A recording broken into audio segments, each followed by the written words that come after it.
Voyez-vous cette femme, aux traits énergiquement accusés, aux formes masculines, aux attaches vigoureuses? Sa tête est coiffée du barbichet limogien. À ses oreilles pendent deux coques qui s'agitent aux ondulations de ses hanches. Son casaquin, d'une étoffe différente de celle de sa robe, laisse voir ses bras rougis par la buée. Sa devantière est flanquée de deux poches profondes, espèces de manchons à demeure, dans lesquels elle enfonce ses mains jusqu'au coude. Si vous la rencontrez le mardi se dirigeant vers la Bessaille, ses reins sont ordinairement chargés d'un énorme fardeau, attaché de telle sorte qu'il s'appuie sur sa tête, comme le frontal d'un bœuf.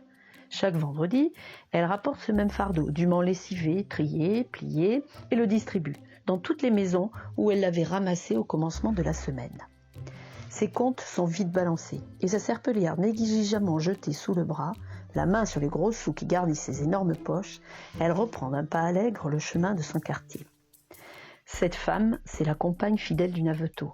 C'est une maîtresse femme. Laborieuse et presque aussi économe que la fourmi, elle arrive insensiblement à régner et à gouverner dans son intérieur. Et ses qualités viriles donnent un démenti formel à l'action peu galant qui veut que du côté de la barbe soit la toute-puissance.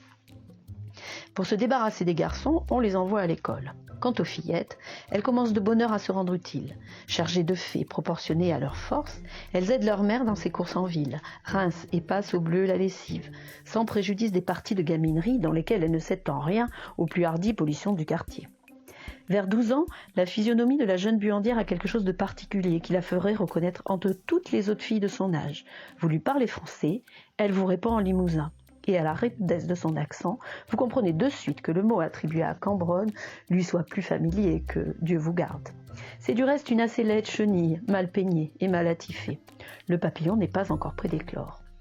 Élevée au milieu des Navetot, sans autre éducation que les premières notions du bien et du mal, la future buandière sait de bonne heure ce que parler veut dire.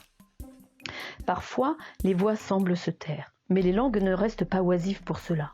La nouvelle du jour circule et se commente sur toute la ligne avec une volubilité, un entrecroisement de paroles qui prouve victorieusement que les buandières n'ont pas la langue dans leur poche.